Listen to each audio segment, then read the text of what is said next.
It's good to see that there's more things happening for people of color in comics. It's definitely growing and becoming a more inclusive place than it ever used to be.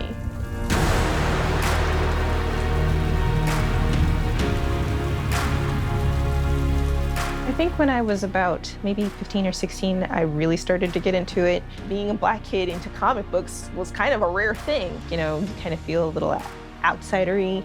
And then one day you happen to be like reading a comic at lunch and somebody's like, oh, I love that comic. I went to my first convention in 2001. Whoa, where did you get this costume? And people were like, oh no, I made my costume. I was like, you made this? And then I remembered I had taken sewing classes in high school. I was like, let me take a crack at this.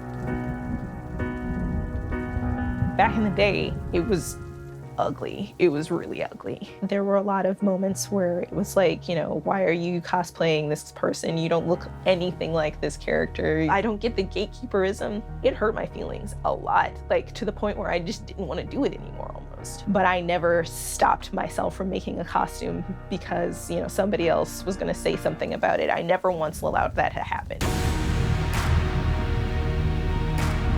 I can specifically relate to Storm because that character shaped a lot of how I am today. She's very strong, totally confident, and it's like, that is what I want to be like. It made it a little less scary to be different.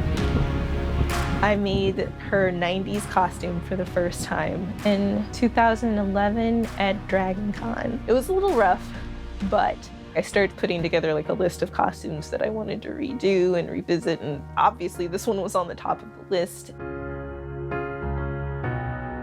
When I'm making something, I start off gathering as many references as I can. It's mostly scouring the internet for as many reference photos as I can find. I always start with a mock-up.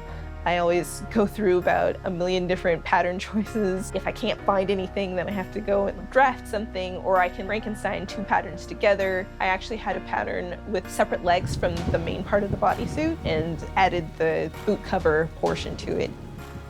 For this particular wig, I took a whole wig and put it into that wig to get the fullness that I wanted. A lot of cans of hairspray. People cosplay Marvel and a-kon all the time. The first character that I fell in love with, to bring it to the first con that I went to, it's a special moment. I felt so badass. I got what it takes, I will never break. Always going hard, no matter what they say, man. I got what it takes, I will never break.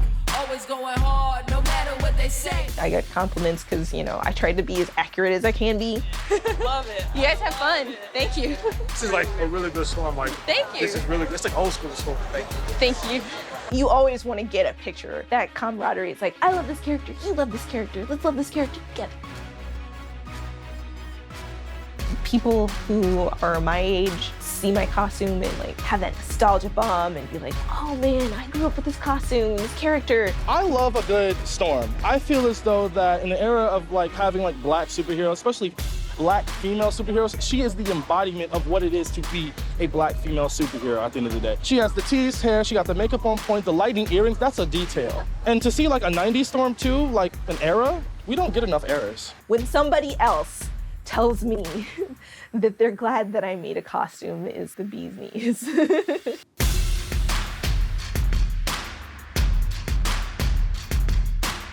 It feels good to see more representation. Now there's so much more out there for people to come together with and just be who they want to be. If you love that character, you love that character. You want to make that costume, you make that costume. Being a person of color in the cosplay community used to be a lot harder.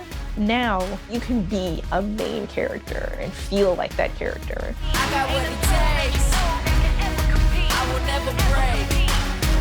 Man, I got what it takes.